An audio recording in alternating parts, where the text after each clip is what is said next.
আমি রাসেল আহমেদ, আপনাদের স্বাগত জানাচ্ছি যমুনা টেলিভিশনের নিয়মিত আয়োজন 24 ঘন্টা, প্রেজেন্টেড বাই আকিজ সানশাইন। সমসাময়িক রাজনীতির বিষয়গুলো নিয়ে আলোচনা করি। আজকেও সেই আলোচনায় থাকতে চাই এবং এই জন্য স্টুডিওতে আমাদের সাথে দুজন অতিথি উপস্থিত রয়েছেন। তাদের সাথে শুরুতেই পরিচিত হয়ে নিচ্ছি। ডান দিক থেকে শুরু করছি। জনাব নীলুফার চৌধুরী মনি, বিএনপি দলীয় সাবেক সংসদ সদস্য, আপনাকে আলোচনায় স্বাগত। রয়েছেন জনাব ফরিদুল হক, যুগ্ম সদস্য সচিব, জাতীয় নাগরিক পার্টি, আপনাকে আলোচনায় স্বাগত জানাচ্ছি। আলোচনা যেহেতু আসলে এখন নির্বাচনের আগ মুহূর্ত, আর মাত্র 4 দিন বাকি এবং প্রচারণারও প্রায় শেষের দিকে, ফলে বেশ তুঙ্গে রয়েছে। একটু জনাব নীলুফার চৌধুরী মনি, আপনাকে দিয়েই আলোচনা শুরু করি। গণমাধ্যমে খবরটি এসছে, সামাজিক যোগাযোগ মাধ্যমেও বেশ আলোচিত চট্টগ্রাম 13 আসনের প্রার্থীর একটি আহ্বান আপনার নজরে এসছে কিনা। তিনি বিএনপির নেতাকর্মীদের উদ্দেশ্যে বলছিলেন, প্রার্থী হচ্ছে সরওয়ার জামাল নিজাম। তিনি বলছেন যে 12ই ফেব্রুয়ারি পর্যন্ত চাঁদাবাজি বন্ধ রাখার জন্য নেতাকর্মীদের প্রতি আহ্বান জানিয়েছেন। একটু জানতে চাই যে এর পরে করা যাবে কিনা, মানে সেই বৈধতা দিচ্ছেন কিনা উনি। ধন্যবাদ আপনাকে। যারা শুনছেন আমার শুভেচ্ছা অভিনন্দন, আমার সহ আলোচককে শুভেচ্ছা। দেখেন, কিছু কিছু ব্যক্তি আছে, তারা যে ধরনের মন্তব্য করে, যে দলই করুক না কেন, সত্যি তাদের মন্তব্য পুরো সমাজটাকে বিব্রত করে। আমি এই মেসেজটা এই টাইপের যদি সে বলে থাকে, আমি পড়েছি সোশ্যাল মিডিয়াতে, আমি দেখেছি, যদি এটা উনি সত্যিই বলে থাকে, অনেক সময় তো এটাও জানি আমরা এআই দিয়ে কি হয় না হয় হচ্ছে, ইলেকশন যত ঘনিয়ে আসছে এআই এর কাজ তত বেড়ে যাচ্ছে। যদি সত্যিকার অর্থে বলে থাকে তাহলে এটার জন্য তার সরি বলা উচিত। কখনোই চাঁদাবাজি করতে পারবে না, এটাই আগামীর বাংলাদেশ হওয়া উচিত। এবং এই আগামীর বাংলাদেশ এটা যাতে হতে পারে, সেই জন্য সমস্ত দলের নেতাকর্মীদের মিলেমিশে কাজ করা দরকার।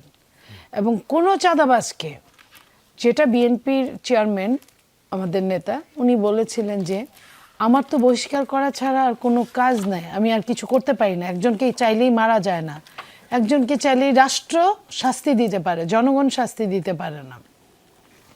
তো আমি যেটা পারি সেটাই করি, আর রাষ্ট্রকে আমি রিকোয়েস্ট করেছি রাষ্ট্র যেন শাস্তি দেয়। আমরা এই 1.5 বছরে কোনো রাষ্ট্রকে তেমন করে শাস্তি দিতে দেখিনি, বা এটা প্রতিহত করতে কোনো দেখিনি। এবং বিএনপির নাম হয়, বিএনপি একাই না, যে যেভাবে পারছে তারা সেভাবে, যার ছোট দল ছোটভাবে চাঁদাবাজি করছে, যার বড় দল তার বড় 2-1টা বেশি করছে, যারা আবার চাঁদাবাজি সামনে দেখাচ্ছে না কিন্তু বড় বড় প্রতিষ্ঠান দখল করছে, এবং তারা বড় বড় প্রতিষ্ঠানের বড় বড় জায়গায় বসে আছে, আর চাঁদাবাজরা নিচের জায়গাগুলো বসে আছে।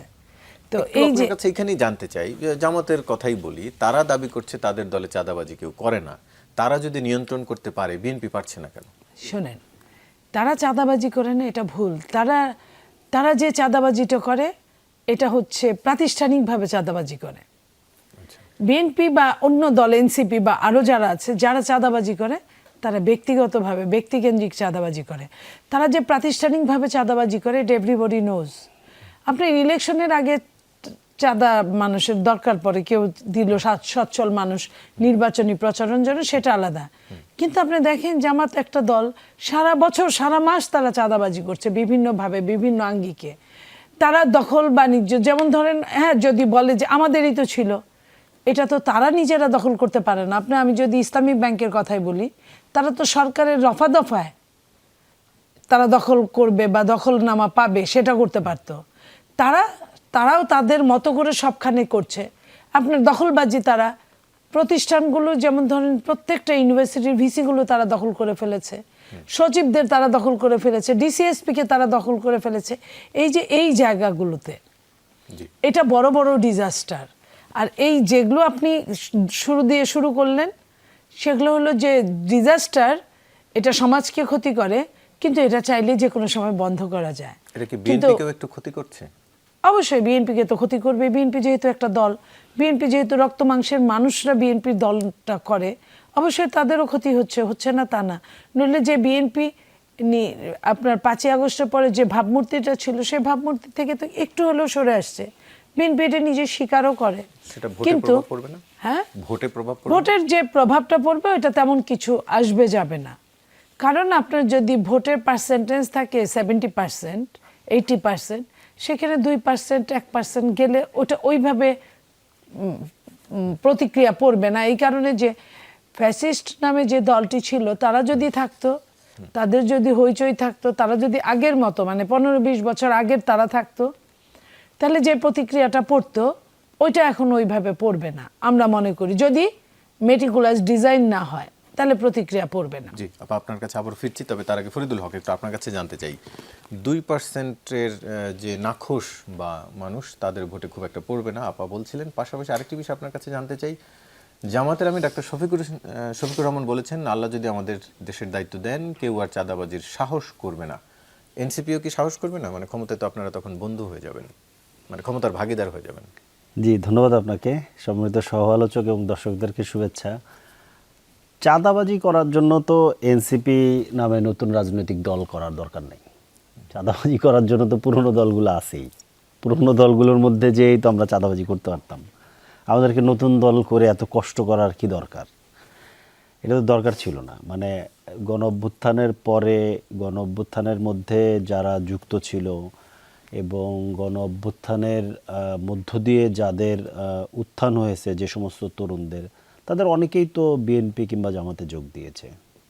তো চাঁদাবাজি যদি করতে হয় কিংবা ওই পুরনো পথেই যদি হাঁটতে হয় তাহলে নতুন আর একটা রাজনৈতিক দল করার তো প্রয়োজন ছিল না। তো স্বভাবতই আমাদের তো আমরা যেটা বলছি যে আমাদের এখানে কয়েকটা ধাপের লড়াই আছে। গণ অভ্যুত্থানের মধ্য দিয়ে লড়াইয়ের একটা ধাপ শেষ হয়েছে, গণ অভ্যুত্থানের পরে আমাদের কয়েকটা ধাপের লড়াই আছে।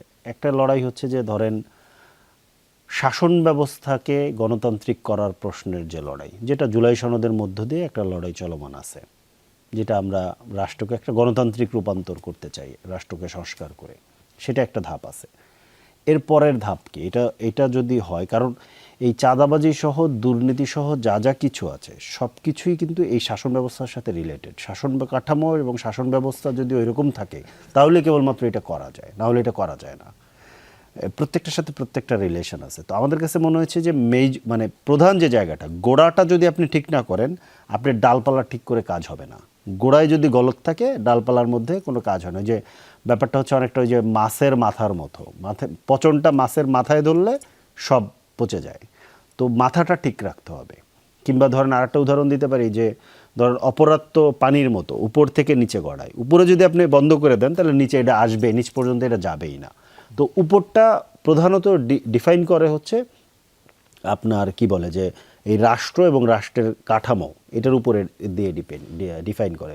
উপরে যদি ধরেন গণতান্ত্রিক প্রক্রিয়া না থাকে, রাষ্ট্রের পাওয়ারের মধ্যে ব্যালেন্স না থাকে, পাওয়ারের সেপারেশন না থাকে এবং ওইখানে অ্যাকাউন্টেবল করার ব্যবস্থা না করা যায়, তাহলে ওইখানে আপনি যাকেই বসান তারই এইখানে অপরাধী হয়ে ওঠার, দুর্নীতি করার সমূহ সম্ভাবনা থাকে, সুযোগ থাকে। তো কি হয়, যখন যখন ধরেন ওই ধরনের শাসকদের হাতে রাষ্ট্র পড়েছে তখন এটা ম্যাসিভ আকারে হয়েছে, যখন একটু কম কিংবা অপেক্ষাকৃত ভালো শাসকদের হাতে পড়েছে তখন একটু কম হয়েছে, কিন্তু এটা ছিল কম আর বেশি। এই জন্য আমরা বলছি শাসন ব্যবস্থার সংস্কার করতে হবে, এইটা শাসন কাঠামো সংস্কার, এটা হচ্ছে প্রথম জায়গা।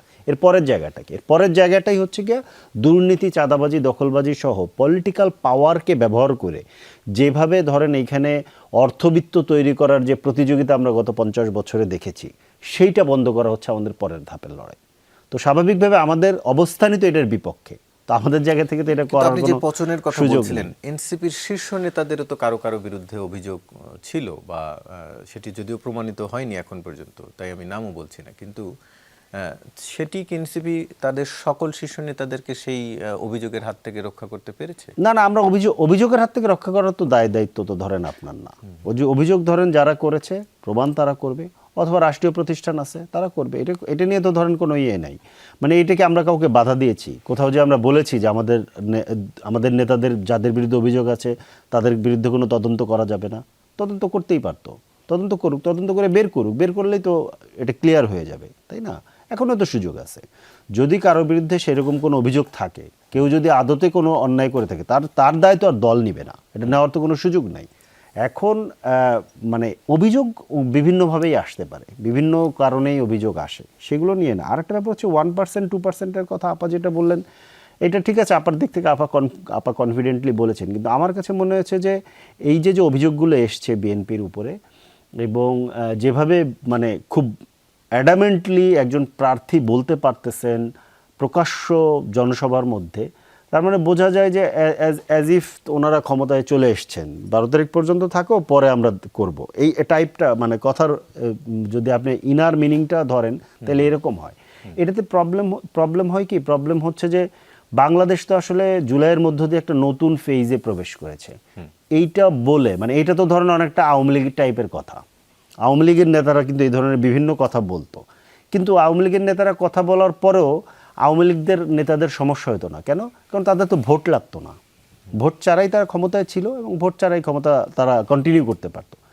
তো আমার কাছে যেটা মনে হয়েছে যে বিএনপির অনেক প্রার্থী এবং নেতা বা একেবারে তৃণমূল পর্যায়ের অনেক নেতাদের মধ্যে এরকম একটা মানে আত্মবিশ্বাস হয়তো বলা যায় তাদের ভোট লাগবে না, তারা বোধহয় এমনিই যাবে, কিন্তু ব্যাপারটা এরকম হতে যাচ্ছে না এবারের নির্বাচনে। কিন্তু কোনো জরিপের তো বলছে যে তারেক রহমান প্রধানমন্ত্রী হওয়ার দৌড়ে এগিয়ে আছেন, সেই আলোচনায় আসছি। আমি একটু আপনার কাছে আরেকবার আসতে চাই, যেটি একটু জানতে চাই আপনার কাছে, যে খুলনায় হাসনাত আব্দুল্লাহ এনসিপির নেতা এবং প্রার্থী, তিনি বলছিলেন একটা জনসভায় একটা বক্তব্যে, আমরা নিচ্ছি ব্যালটের প্রস্তুতি, আর একটা দল নিচ্ছে বুলেটের প্রস্তুতি।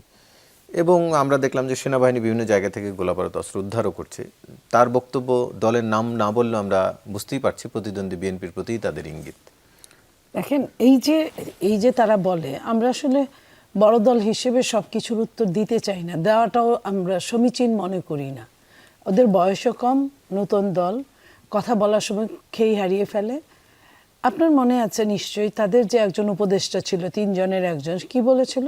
5 তারিখে যদি স্বাধীন না হতো দেশ, যদি সরকার পতন না হতো, 6 তারিখে তারা সশস্ত্র অবস্থায় নামতো। উপদেষ্টা থাকা অবস্থায় বলেছে।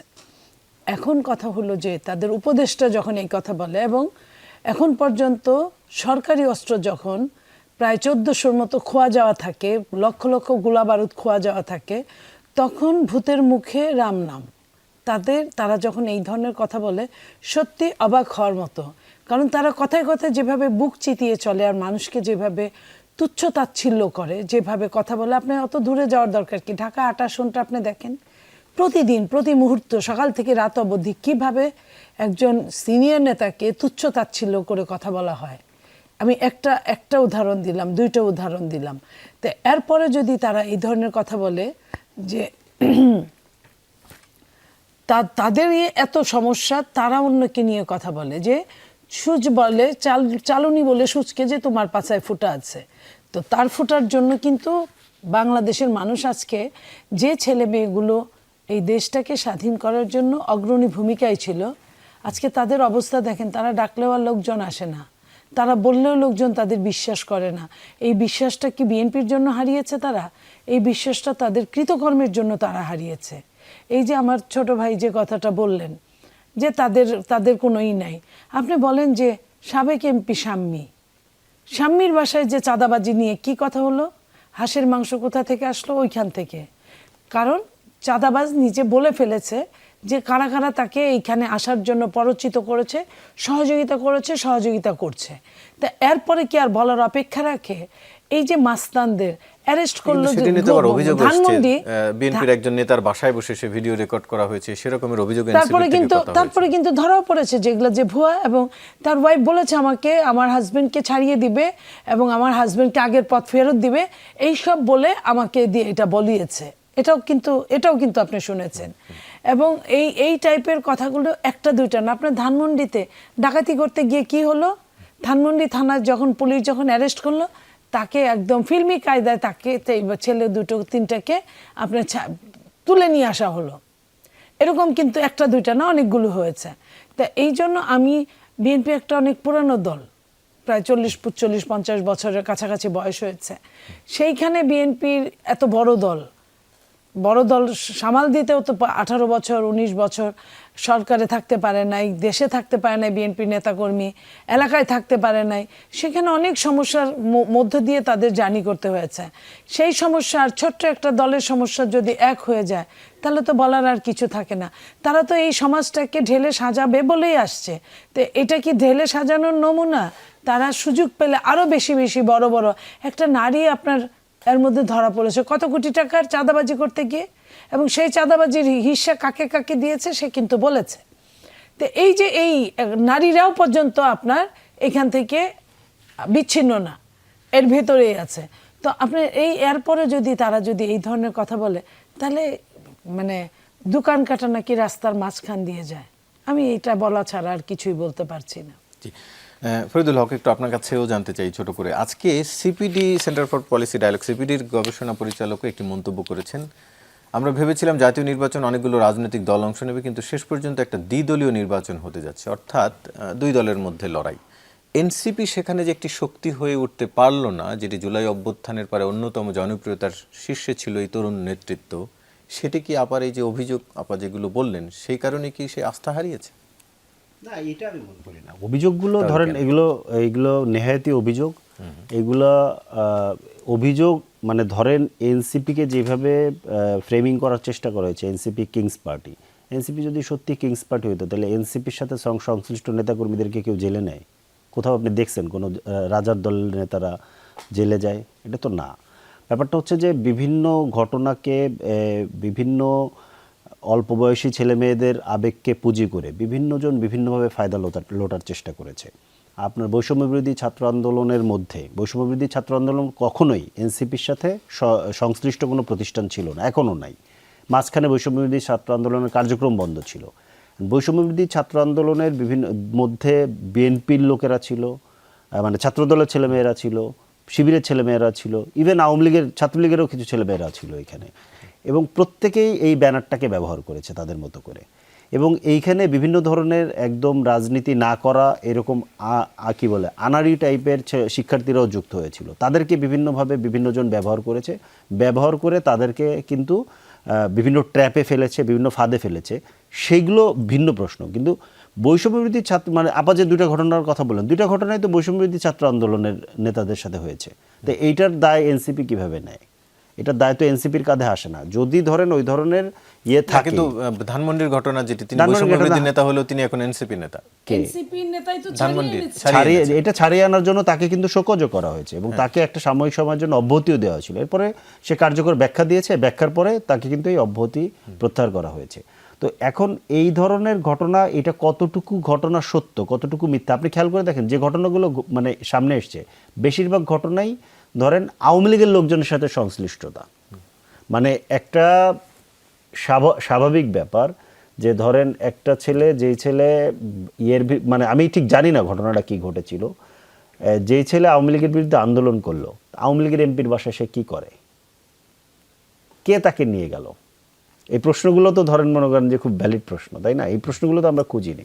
আর ব্যাপার হচ্ছে যে কোনো কিছু ঘটলেই কোনো না কোনো ফর্মে যদি এনসিপির একটা ধরেন নাম থাকে, তাহলে মিডিয়া যেভাবে ধরেন এটাকে ব্যবহার করেছে, সেইটা একটা ধরেন মানে কি বলবো, সেটার একটা প্রভাব আছে, যে সেটা একটা প্রভাব সমাজে পড়েছে। এখন এই যে বিএনপির বিরুদ্ধে যেসব অভিযোগ মিডিয়া সেটিও ব্যবহার করেছে, এমন তো নয় যে বিএনপির বিরুদ্ধে অভিযোগগুলো মিডিয়া ছাপেনি, তা তো নয় নিশ্চয়ই। না, আমি সেটা বলছি না, আমি ছাপিনি, আমি সেটার কথা বলছি না, আমি বলছি ফ্রেমিংটার কথা। ফ্রেমিংটা যেমন আমি লাস্টের দিন আপনার এখানে এসে বলেছি যে ধরেন ছাত্র দলের তিনজন কর্মী চাঁদাবাজি করতে গিয়ে গ্রেফতার হয়েছে ছাত্র দলের, এবং সেখানে আপনার টেলিভিশনের যে ফেসবুক চ্যানেল, সেই ফেসবুক চ্যানেলে যে ফটোকার্ড, সেই ফেসবুক পেজের ফটোকার্ড 8 ঘন্টা পরেও আসতে হচ্ছে এইভাবে যে এনসিপি পরিচয়ে চাঁদাবাজি করতে গিয়ে গ্রেফতার। এবং এইটা নিয়ে ধরেন গ্রেফতার হওয়ার সাথে সাথেই এই নিউজটা নিয়ে ঢাকা বিশ্ববিদ্যালয়ের ছাত্র দলের যে জেস প্রার্থী ছিলেন তিনি পোস্ট দিয়ে ফেলেন। উনি আমার এলাকার, আমার স্কুলের ছোট ভাই, তো স্কুলের জুনিয়র আর কি। তো উনি পোস্ট দিয়ে ফেলছেন, অথচ পরে দেখা গেল তার সাথে ওই ছেলের ছবি আছে, যে ছেলে গ্রেফতার হয়েছে। অথচ পরিচয়টা যেহেতু এনসিপির, তো দ্রুত এনসিপিকে ইয়ে করো। এবং মিডিয়া তো এনসিপির নামটাই থেকে যাচ্ছে, হোয়ার ইজ এনসিপির সাথে তাদের কোনো সংশ্লিষ্টতাই নেই। মানে এটা আমার নিজের এলাকার ঘটনা দেখে আমি এটা বলতে এটি পারি। কয়েক রকমই হয়েছে। আপনি যেটি বলছিলেন শুরুতে যে অন্যান্য দলের কর্মীরাও এসে বৈষম্য বিরোধী কিংবা ব্যবহার এনসিপির করেছে, ছায়াতলে ব্যবহার করেছে। আসার চেষ্টা করেছে, সেটিও সত্য। যে আমরা আলোচনায় আবারও ফিরছি, তবে তার আগে একটি বিরতি নিয়ে আসি। দর্শক সঙ্গেই থাকুন।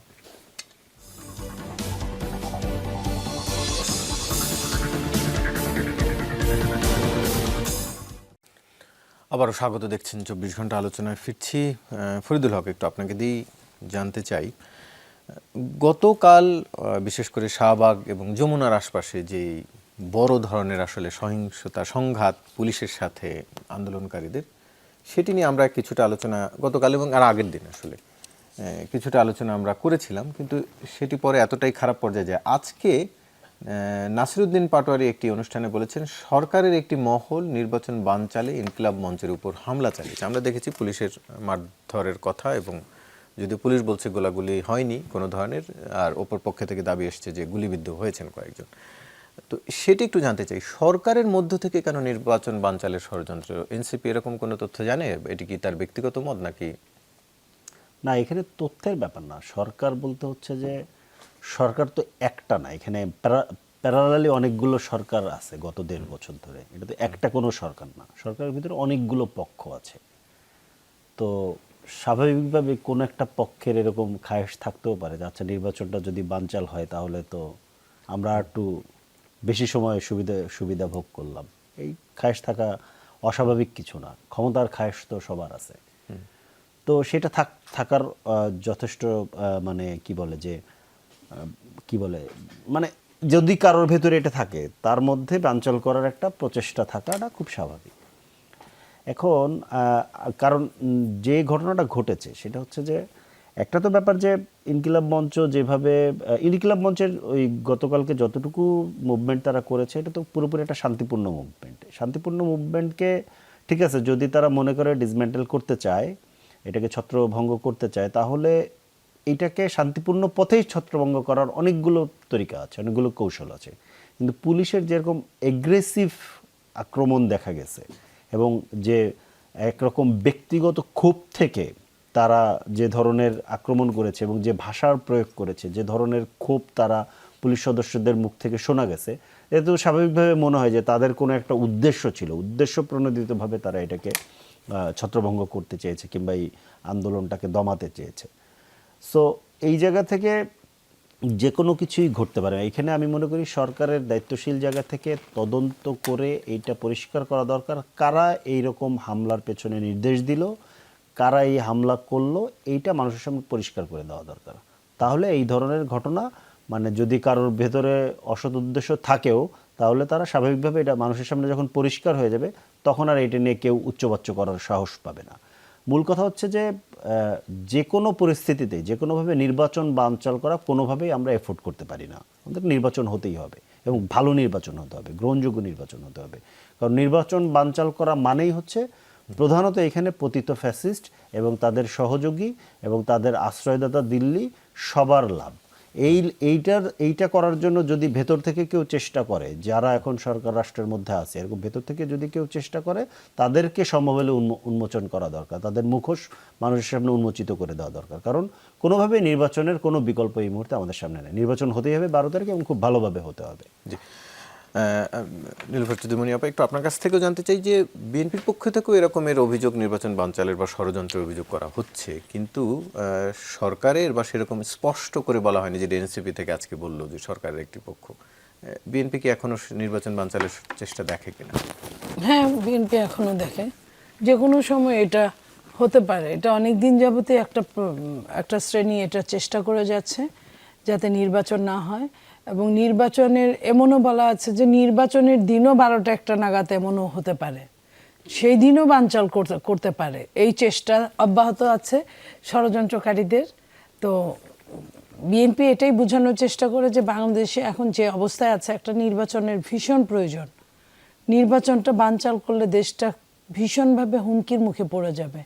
সেজন্য বিএনপি যে কোনো পন্থায় চায় যে একটা সুস্থ নির্বাচন হোক, যদিও এই সরকার কতটুকু পারবে আমরা জানি না, কারণ এই সরকারের সদিচ্ছার অনেক অভাব আছে। সদিচ্ছার অভাব এই জন্য বলছি যে সরকার বলেছিল যে একটা ঐতিহাসিকভাবে ভালো নির্বাচন দিবে, কিন্তু সরকার কি ঐতিহাসিক ভালো নির্বাচনের পূর্ব শর্ত একটাও পালন করতে পেরেছে না করেছে?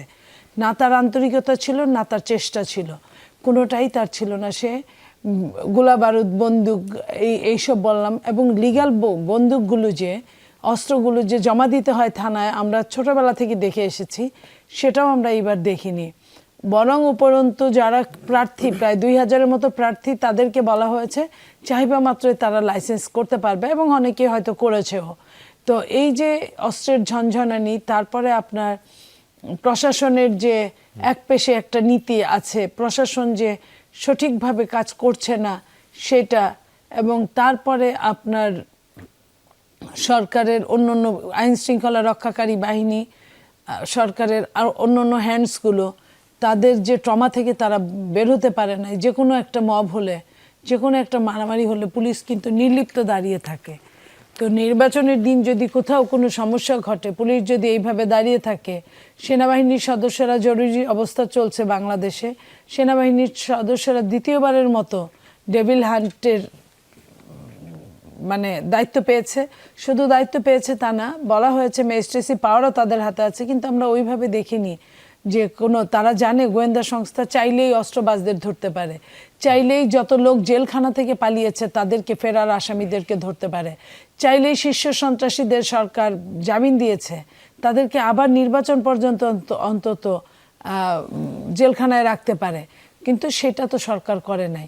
এই সব কারণের জন্য সব মিলে আমাদের মনে হয় যে নির্বাচনটা যে পর্যন্ত হয়ে না যাবে সে পর্যন্ত একটা ভয় প্রত্যেকটা প্রার্থীর আছে। আপনি জানেন যে প্রার্থীরা কি করছে, প্রার্থীরা আপনার বুকে বুলেট প্রুফ জ্যাকেট পরে, মাথায় হেলমেট দিয়ে তারা ভোট চাইছে। এই যে ভীত সন্ত্রস্ত অবস্থায় কারো কাছে যে কি মন খুলে প্রাণ খুলে ভোট চাওয়া যায়, তাও কিন্তু চাওয়া চায় না। তো এইভাবে চলছে আপনার প্রার্থীদের কার্যক্রম কিংবা দলীয় কার্যক্রম। এইভাবে দলীয় কার্যক্রম করে সরকারের মধ্যে কোনো রকম, এখন পর্যন্ত সরকারের তো ক্ষমতা থাকার কথা না, এই মুহূর্তে ক্ষমতা থাকার কথা ইসির কাছে, কিন্তু সরকার এখনো যাকে তাকে চাকরি দিচ্ছে, যাকে তাকে ট্রান্সফার করছে, যাকে তাকে নতুন নতুন জায়গায় অধিষ্ঠিত করছে। তো এইখান থেকে বোঝা যায় যে সরকার আসলে কি চায়, সে কি নির্বাচন চান না চান না। জি, আপনার কাছে আরেকবার ফেরার চেষ্টা করছি। আমি ফরিদুল হকের কাছে আরেকটি বিষয় জানতে চাই। গবেষণা সংস্থা সোচ্চারের জরিপে প্রধানমন্ত্রী দৌড়ে এগিয়ে তারেক রহমান, এক ধরনের রেজাল্ট পাওয়া যাচ্ছে, এরকম কিছু কিনা? জরিপ, এটা ধরুন প্রধানমন্ত্রী, মানে এই জরিপের তো কয়েকটা দিক আছে। সেটা হচ্ছে যে একটা হচ্ছে যে প্রধানমন্ত্রী ফিগার হিসেবে, ফিগার টু ফিগার ধরেন যখন জরিপ হয়েছে, স্বাভাবিকভাবে উনি অন্যতম পুরনো, এখন যারা অ্যাক্টিভ আছে তাদের মধ্যে অন্যতম পুরনো রাজনীতিবিদ, দীর্ঘ সময় ধরে উনি রাজনীতিতে আছেন, দীর্ঘ সময় প্রবাসে ছিলেন। সো ওনার একটা তো ধরেন আলাদা ব্যক্তি হিসেবে জনপ্রিয়তা আছে, বাংলাদেশের অন্যতম বড় রাজনৈতিক দলের প্রধান উনি এই মুহূর্তে। তারপর ওনার বাবার এবং মায়ের লেগেসি ওনার সাথে আছে, তো স্বাভাবিকভাবে ওনার একটা আলাদা ধরনের প্রিভিলেজ আছে।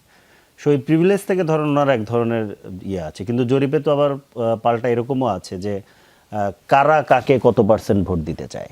সো সেই জায়গাতে কিন্তু আবার বিএনপির একই জরিপে বিএনপির দল হিসেবে কিন্তু ভোটের পার্সেন্টেজ খুব ভালো দেখা যাচ্ছে না। সো যে কোনো কিছু হতে পারে। আমি যেটা মনে করি যে নির্বাচনের জরিপ তো ধরেন আসলে স্যাম্পল বেসিসে হয়, র্যান্ডম স্যাম্পল কিংবা চূড়ান্ত ফলাফল না, জরিপ একটা ধারণা করা যায়। তবে আমি একটা জিনিস যেটা বুঝতে পারি সেটা হচ্ছে যে, মানে আমার নিজের একটা আলাদা চিন্তা আছে। আমি যেটা ভাবছি যে বাংলাদেশের নির্বাচনগুলোকে যদি আপনি আলাদা করে দেখেন, তাহলে এইবার অন্তত 4-5টা বড় ইস্যু আছে, যে ইস্যুগুলো হচ্ছে এইবার নির্বাচনের গেম চেঞ্জিং ফ্যাক্টর হতে পারে। ইস্যুগুলো খুবই গুরুত্বপূর্ণ, খুবই বড় বড় ইস্যু। নাম্বার 1 হচ্ছে গণ অভ্যুত্থান হয়েছে, গণ অভ্যুত্থানের পরে বাংলাদেশের রাজনীতি আগের জায়গাতে নাই, একটা ফ্যাক্টর। 2 নম্বর ফ্যাক্টর হচ্ছে যে 4 কোটির উপরে নতুন ভোটার, 15 বছর ভোট দিতে পারেনি। 3 নম্বর হচ্ছে যে আপনি ভোটিং ট্রেন্ড, মানে রেগুলার ইলেকশন যদি হতো তাহলে আপনি ভোটিং ট্রেন্ডটা ধরতে পারতেন যে কিভাবে ভোটটা হচ্ছে, কিন্তু এটা নাই। আরেকটা বড় জিনিস হচ্ছে সেটা যে এইবারই কিন্তু প্রথম একটা কম্পিটিটিভ নির্বাচনে ফেসবুক, ইউটিউব, টুইটার এবং এআই এর ব্যবহার যেভাবে হচ্ছে সেটাও তো সেটির প্রভাব ফেলবে। আপনার শেষবারের মতো একটু আপনার কাছে জানতে চাই ছোট করে, বাংলাদেশের প্রধানমন্ত্রী পদে প্রধান প্রতিদ্বন্দ্বী তারেক রহমান নির্বাচনের পর তার প্রধান প্রতিপক্ষ জামাত ইসলামের সঙ্গে ঐক্য সরকার গঠনের প্রস্তাব নাকচ করেছেন। বিদেশি একটি গণমাধ্যমে প্রশ্ন ছিল, সেখানে তিনি নাকচ করেছেন জামাতের সাথে ঐক্য সরকার গঠন করবে না। আমরা দেখেছি এর আগে জাতীয় সরকার গঠনের একটি ধারণা ছিল বিএনপির, তারা বলেছিল আসলে বিশেষ করে ফ্যাসিবাদের বিপক্ষ শক্তি সবাই মিলে একটি জাতীয় সরকার করবে। এখন কি আন্দোলনে জয়লাভের পরে জামাতকে বলে নাই, বিএনপি এখনো বলে নাই যে জাতীয় সরকার বিএনপি করবে না। জাতীয় সরকার বিএনপির মাথায় আছে, 31 দফায় আছে এবং বলেছেন, কিন্তু জামাতের সাথে কিভাবে মানে অ্যালায়েন্স করবে? কারণ জামাত যদি, বিএনপি যদি সরকারি দল হয়, জামাত তো বিরোধী দল হবে, এটা স্বাভাবিক। তো একটা বিরোধী দল থাকবে না একটা দেশে, এটা তো হতে পারে না। আমার মনে হয় এই ঘটনাটা এরকমই হতে পারে যে হ্যাঁ, এনসিপি যেহেতু জামাতের সাথে আছে, এনসিপি যদি চান, এনসিপি তাহলে এটা জামাত তাকে ছাড়বে কিনা সেটাও আমরা জানি না। তখন এনসিপি যেহেতু জোটে আছে, জোটে থাকবে, ছাড়বে কিনা সেটা জানি না। যদি তারপরেও ছাড়ে তাহলে বিএনপি নিবে না এমন কোনো কথা না। এনসিপিও এনসিপির ভাগ পাবে, প্রত্যেকেই প্রত্যেকের ভাগ পাবে। তবে বিরোধী দল যেহেতু শক্তিশালী থাকা উচিত, আমি নিজেও মনে করি যে যারা সেকেন্ড হবে তাদের অবশ্যই সরকারের অ্যালায়েন্সের মধ্যে যাওয়া ঢোকা উচিত না। তাহলে তো সেই স্বৈরাচার সরকারের মতো আওয়ামী লীগের সাথে সবসময় জাতীয় পার্টি ছিল, আমরা ড্রয়িং রুমের বিরোধী দল বলতাম, বিভিন্ন ভাষায় তাদেরকে অভিব্যক্তি প্রকাশ করতাম, সেটা আবার হোক, আমরা এটা চাই না। জি, আপনাদের দুজনকে আলোচনায় অংশ নেওয়ার জন্য ধন্যবাদ। দর্শক, বিরতির পর আমরা একটি ভিন্ন আলোচনায় আসতে চাই, বিশেষ করে নির্বাচন কেন্দ্রিক এখনকার এই সময় এআই বা সামাজিক যোগাযোগ মাধ্যম সহ যে নতুন যেসব টুলস রয়েছে সেগুলো নিয়ে নানান ধরনের অপতথ্য এবং গুজব ছড়িয়েছে, সেই সব বিষয় নিয়ে ফ্যাক্ট চেকের একটি আয়োজন থাকছে আমাদের, এবং যমুনা টেলিভিশন এবং ডিজমিস ল্যাবের এই যৌথ আয়োজনে আপনাদের স্বাগত জানাবো, তবে বিরতির পর।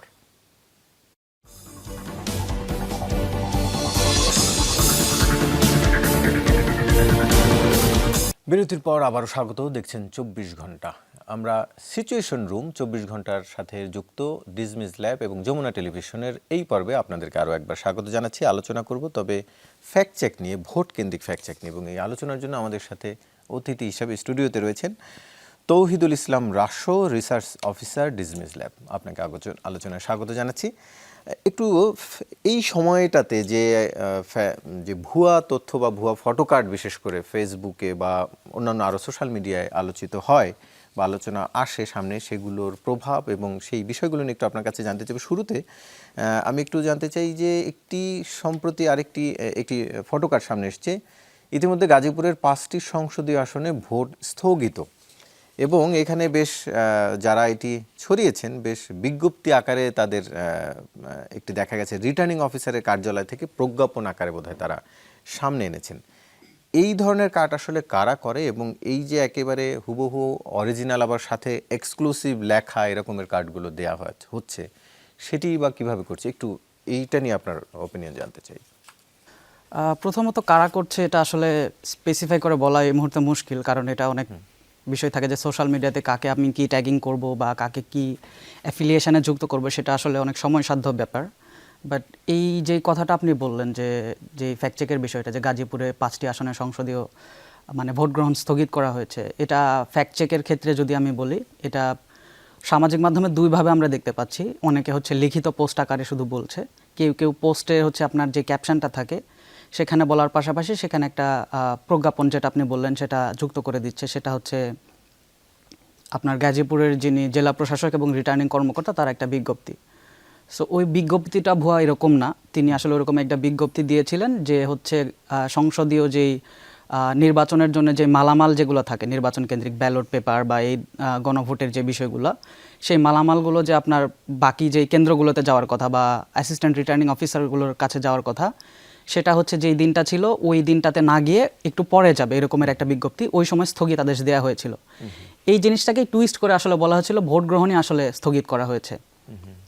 সো আমরা যখন যাচাইয়ের ক্ষেত্রে যাই তখন দেখতে পারি যে আসলে তার এই প্রজ্ঞাপনটা সঠিক হলেও আসলে বর্তমানে আমরা আজকে একটা সংবাদ মাধ্যমের প্রতিবেদনে দেখতে পাই যে এটা আসলে আগামীকাল থেকে বিতরণ শুরু হবে, এবং পরবর্তীতে আমরা আরও এটা ফার্দার অ্যানালিসিস বা আরও আপনার সত্যতা নিশ্চিতের জন্য আমরা গাজীপুর জেলা যে অতিরিক্ত জেলা প্রশাসক আছেন তার সঙ্গে আমরা কথা বলি, এবং তিনি জানান যে আসলে যেটা আমি বললাম আর কি, ভোট গ্রহণ স্থগিতের কোনো বিষয় না, আসলে নির্বাচনে যে মালামালগুলো থাকে সেগুলো আসলে স্থগিত করা হয়েছে, যেটা আগামীকাল থেকে আবার বিতরণ শুরু হবে আর কি। আরেকটি কার্ড একটু আপনার দৃষ্টিতে আনতে চাই, সেটি হচ্ছে প্রধান উপদেষ্টার প্রেস সেক্রেটারিকে ঘিরে, এবং গত দুদিন যে ইনকিলাব মঞ্চের সাথে শাহবাগ বা যমুনার আশপাশে যেই ধাওয়া পাল্টা দেওয়ার ঘটনা ঘটেছে সেটিকে কেন্দ্র করে একটি কার্ড রয়েছে। নির্বাচন বানচালের উদ্দেশ্যে ইনকিলাব মঞ্চকে মাঠে নামিয়েছে পতিত আওয়ামী লীগ, এবং বলা হচ্ছে যে এটি প্রধান উপদেষ্টার প্রেস সচিব শফিকুল আলম এটি বলেছেন।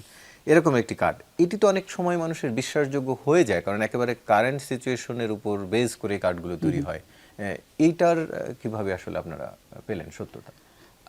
এটা প্রথমত আমরা যখন দেখি যে এরকমের একটা বক্তব্য ছড়া হচ্ছে, আপনি জেনে থাকবেন সকালের যে সিচুয়েশন রুমে আমরা আলাপ আলোচনা করেছিলাম, সেক্ষেত্রে আমরা দর্শকদের উদ্দেশ্যে বলেছিলাম যে আজকে কি ধরনের অপতথ্য আসলে ছড়াতে পারে, বা সামাজিক মাধ্যমে কোনো তথ্য দেখলে আপনি আসলে কোন তথ্যগুলোকে আসলে প্রশ্ন করবেন, তারপরে হচ্ছে বা যাচাই করে নেবেন, তারপরে বিশ্বাস করবেন। যেটা আমরা দেখতে পাই যে গতকাল হচ্ছে আপনার ইনকিলাব মঞ্চের সঙ্গে পুলিশের একটা সংঘর্ষের একটা ঘটনা ঘটে, এবং এই সিচুয়েশন কিন্তু চলমান আছে যে একটা মানে ওসমান হাদিকে হত্যার যে তদন্ত ওইটা নিয়ে আর কি। তো এই মুহূর্তে আমরা তখন পরবর্তীতে দেখতে পাই যে শফিকুল আলম যিনি প্রেস সেক্রেটারি, তার নামে বলা হচ্ছে যে তিনি বলেছেন, আপনি যেটা বললেন যে উক্তিটা, যে পতিত আওয়ামী লীগ তাদের নামে আছে। পরবর্তীতে আমরা যখন যাচাই যাই তখন দেখতে পাই যে আসলে সাধারণ ব্যবহারকারী বা আমরা যখন আসলে যাচাই যাই, প্রথমত আমরা যেটা করি যে কোনো একটা তথ্য দেখলেই সেটা আসলে সঠিক কিনা নির্ভরযোগ্য সূত্রগুলোকে যাচাই করে নেয়া, গণমাধ্যমে এসেছে কিনা, বা প্রেস সেক্রেটারির আলাদা পেজ আছে, তার নিজস্ব প্রোফাইল আছে। পাঠক দর্শক তো এই প্রক্রিয়াতেই যাচাই করবেন। এক্স্যাক্টলি, এই প্রক্রিয়াতেই যাচাই করবে যে তাদের যেই আপনার অফিসিয়াল পেজ যেগুলো আছে, ভেরিফাইড পেজ আছে, সেগুলোতে যাচাই করা, প্রতিষ্ঠিত গণমাধ্যমে এসেছে কিনা সেটা যাচাই করে নেওয়া, তারপরে আসলে বিলিভ করা। তো পরবর্তীতে আমরা যখন এরকম গণমাধ্যমে বা তাদের পেজে পাওয়া যাচ্ছে না, বা শফিকুল আলমের পেজে আমরা খোঁজ করেছি পাওয়া যাচ্ছিল না, তখন আমরা সরাসরি তার সঙ্গে যোগাযোগ করার চেষ্টা করি, এবং তিনি জানান যে এরকমের বক্তব্য আসলে তার পক্ষ থেকে আসে না। এর প্রভাবগুলো নিয়েও আমরা জানবো, তবে তার আগে আমি আরেকটি বিষয় একটু আপনার দৃষ্টিতে আনতে চাই। সেটা নিয়েও আমরা আলোচনা করেছিলাম এর আগে। গতকাল আমরা দেখেছি জাহাঙ্গীরনগর বিশ্ববিদ্যালয় শিক্ষার্থী সংসদের যিনি সহসভাপতি ছিলেন জিতু, আব্দুর রশিদ জিতু, তিনি জাতীয়তাবাদী দল বিএনপিতে যোগদান করেছিলেন, কিন্তু কার্ড যেটি বেরিয়েছে যে তিনি 5 লাখ টাকার বিনিময়ে বিএনপিতে যোগ দিলেন। এটিও অনেকটা বিশ্বাসযোগ্য করে যে তোলার প্রক্রিয়া, সেটিকে আপনারা কিভাবে দেখছেন? এই অপতথ্যটা বা মিস ইনফরমেশনটা ছড়ানো হয়েছে গণমাধ্যমের একটা ফটো কার্ডকে নকল করে, একটা প্রতিষ্ঠিত গণমাধ্যমের যে ফটো কার্ড আছে সেটাকে আমি যদি বলি রেপ্লিকেট করে বা ইম্পারসোনেট করে হচ্ছে আরেকটা ফটো কার্ডে বানানো হয়েছে। সো গণমাধ্যমের এই ফটো কার্ড নকল করে যে ভুয়া তথ্য ছড়ানোর যে প্রবণতা, এটার উদ্দেশ্য থাকে হচ্ছে মানুষের মধ্যে বিশ্বাসযোগ্যতা তৈরি করা। ধরেন আমি যখন সামাজিক মাধ্যমে কোনো একটা ছবি জাস্ট দেখছি, তার উপরে ক্যাপশন থাকছে, বা আমি আলাদা করে পোস্ট করছি, সেটার যেমন বিশ্বাসযোগ্যতা যতটা না বেশি থাকে, তার চেয়ে বেশি থাকে যখন গণমাধ্যমের একটা ফটো কার্ড আমি দেখি, রাইট? ওখানে হয়তো বা গণমাধ্যমের ওই ফটো কার্ডের যেই লোগোটা থাকে সেটা নকল করা, অনেক সময় ব্র্যান্ড কালারও নকল করা থাকতে পারে। সো এই ধরনের জিনিসগুলো থাকলে মানুষের মধ্যে একটা বিশ্বাসযোগ্যতা তৈরি হয়, এবং মানুষজন মানে ওই জিনিসটাকে বিশ্বাস করার প্রবণতাটাও বেড়ে যায়। এটার এই ফটো কার্ডের ক্ষেত্রে আমরা কিন্তু আরেকটাও যাচাই করেছি আজকে, যেখানে বলা হচ্ছিল যে তারেক রহমান বিএনপির চেয়ারপারসন, তিনি হচ্ছে আসলে বলছেন যে আসলে জামায়াতে ইসলামী হচ্ছে 90% ভোট পাবে, ঠিক আছে, কিন্তু আসলে তার মা বেগম খালেদা জিয়াকে হচ্ছে সম্মানার্থে তাকে হচ্ছে বিএনপিকে সরকার গঠন করতে দেয়া হোক। এগুলোর উদ্দেশ্যই থাকে হচ্ছে মানুষের মধ্যে এই বিশ্বাসযোগ্যতাটা তৈরি করে দেয়া, বা প্রতিষ্ঠিত গণমাধ্যমের ফটো কার্ড নকল করে মানুষের মধ্যে এই অপতথ্যটা ছড়িয়ে দেওয়া। সেক্ষেত্রে সবাই না আসলে কেউ কেউ এমনটি করেন যে প্রতিষ্ঠিত গণমাধ্যমের সাধারণ সত্য একটি ফটো কার্ডকে ডাউনলোড দিয়ে নিজের মতো করে শেয়ার দেন। আপনাদের পরামর্শ কি তাহলে এই যে সেটিকে ডাউনলোড দিয়ে শেয়ার না দিয়ে সরাসরি সেই পেজটাকে শেয়ার দিলে তাহলে আরও মানুষের জন্য বুঝতে সহজ হয়, বা এই ধরনের কপি যাচাই করতে মানে সহজ হয়? ডাউনলোড করে শেয়ার দিতে পারে, কিন্তু আপনি যদি মিস ইনফরমেশনের কথা বলেন, মিস ইনফরমেশনের ক্ষেত্রে যেটা সাধারণ ব্যবহারকারী যেটা করতে পারে সেটা হচ্ছে, ধরেন যখনই কোনো গণমাধ্যমের একটা ফটো কার্ড আমি দেখছি যে ওই গণমাধ্যমের ভেরিফাইড পেজে না আসে, অন্য কোনো মাধ্যম থেকে বা অন্য কোনো সোর্স থেকে আমার সামনে আসছে, তখন আসলে ওইটাকে বিলিভ না করে সেই গণমাধ্যমের অফিসিয়াল পেজে যেয়ে যাচাই করা যে তারা আসলে সেই ফটো কার্ডটা আদৌতে প্রকাশ করেছে কিনা, বা এই সম্পর্কিত কোনো প্রতিবেদন পাওয়া যাচ্ছে কিনা। প্লাস আমি যেটা করতে পারি, ধরেন যমুনা টিভিরই যদি আমি ফটো কার্ডের কথা বলি, তাদের নিজস্ব ফন্ট আছে, ব্র্যান্ড কালার আছে, সেগুলোর সঙ্গে আসলে যেই অন্য মাধ্যম থেকে কোনো একটা অপতথ্য আমি দেখছি, সেগুলা যখন আমি দেখছি এটা কম্প্যারিজনটা করে নেওয়া যে প্রতিষ্ঠিত যমুনা টেলিভিশনের অফিসিয়াল সাইটে কীরকম ফটোকার্ড থাকে আর অন্য কোনো মাধ্যমে যেটা দেখছি সেখানে কেমন থাকছে এবং এটার ডিফারেন্সটা কতটুকু। সেটা তো অনেক সময় একেবারে কাছাকাছি ফন্ট, কাছাকাছি কালারও করে দেওয়া হয়। সেক্ষেত্রে আমি যমুনা টেলিভিশনের সঙ্গে যোগাযোগ করব যে আসলে আপনার কিন্তু এরকম সাধারণ photocards- দর্শকের হয়তো আপনার যোগাযোগ করার সুযোগ রয়েছে, অনেক দর্শকের হয়তো সেই সুযোগটি তারা পানও না, সেই ক্ষেত্রে তিনি যাচাই করে দেখবেন নিজে গিয়ে। যাচাই করে দেখবেন, আমাদের কাছে আসতে পারেন, ডিসমিস ল্যাবকে জানাতে পারেন, সেটা হয়তো বা উনাদের হয়ে আমরা আপনাদের সঙ্গে যোগাযোগ করে দিতে পারি। নিশ্চয়ই, এবং তাদের জন্য আসলে আমাদের এই আয়োজন, যে যেন তারা সহজে বুঝতে পারেন। আরেকটি বিষয়ে আমরা আপনার দৃষ্টিতে আনতে চাই, 12 তারিখ নির্বাচন উপলক্ষে 20,000 করে টাকা দিব, এটি বলেছেন জনাব তারেক রহমান। এরকমের একটি ফটো কার্ডও রয়েছে এবং টাকা পেতে হলে ভিডিওটি শেয়ার করে দাও, ইনবক্সে মেসেজ দাও, এই ধরনের বার্তাও দেওয়া হচ্ছে। এটি কি বিশ্বাসযোগ্য বলে মনে হয় বা মানুষকে এই ধরনের কার্ডগুলো বিশ্বাস করে? এটা ফটো কার্ড না, বেসিক্যালি ভিডিওর মাধ্যমে ছড়িয়েছে এবং আমরা দেখেছি যে ওটা আসলে এআই জেনারেটেড একটা ভিডিও, যেখানে হচ্ছে তিনি ভিন্ন ভিন্ন জায়গায় বক্তৃতা দিচ্ছিলেন, সেগুলা হচ্ছে এআইকে দিয়ে আসলে এরকমের একটা প্রম্পট দিয়ে, যেটা আমরা বলি এআইকে যদি বলে দিই কোনো একটা কিছু ভিডিও বানিয়ে দিতে, সেটা ইজিলি বানানো যায়। এই ধরনের একটা আপনার ধরেন এআই টুল দিয়ে আসলে এই ভিডিওগুলো বানিয়ে এই ধরনের অপপ্রচার করা হচ্ছিল। এখানে শুধু যে বিষয়টা ইলেকশনের যেই আপনার তথ্যের যে প্রবাহ সেটাতে ইম্প্যাক্ট ফেলছে, বিষয়টা এরকমও না। এখানে ফাইন্যান্সিয়াল ফ্রডও কিন্তু জড়িত। যখন আমি বলা হচ্ছে সেখানে বিকাশ নাম্বারটা আমার শেয়ার করে দিতে, এমনও হতে পারে যে তাদের উদ্দেশ্য হচ্ছে আমার বিকাশ নাম্বারটা সংগ্রহ করে সেখানে কোনোভাবে আমাকে প্ররোচিত করে আমার অ্যাকাউন্টের যে টাকাটা সেটা বাজেয়াপ্ত করে নেওয়া। সেই ক্ষেত্রে কি হবে, যখন আমি সাধারণ ব্যবহারকারী হিসেবে আমি আমার নাম্বারটা দিয়ে দিচ্ছি, টাকা পাচ্ছি না, প্লাস আমার অ্যাকাউন্ট থেকে টাকা চলে যাচ্ছে, তখন কিন্তু আসলে সেই দলটাকেও আমি দায়বদ্ধ করছি যে লাইক এই দলের নেতা আমাকে বলেছিল কিন্তু পরবর্তীতে আমি টাকাটা পাচ্ছি না। এক্ষেত্রে কিন্তু ধরেন ইলেকশনাল প্লাস আরেকটা বিষয় থাকবে যে যখন মানুষজন দেখবে যে লাইক বিএনপি থেকে বা তারেক রহমান বলছেন এরকম টাকা দেওয়া হচ্ছে ভোট দিতে এরকম, তখন কিন্তু মানুষজন প্রশ্ন করবে যে লাইক ভোটের জন্য সে টাকা দিচ্ছে, আসলে তার তাহলে জনপ্রিয়তা কতটুকু বা সে আসলে কেবল বিভ্রান্তি নয়, নিজের ক্ষতিরও সুযোগ থাকতে পারে। ফলে সেই জন্য অবশ্যই পাঠক দর্শকদের আরো বেশি সজাগ হতে হবে সামাজিক যোগাযোগ মাধ্যম ব্যবহারের জন্য।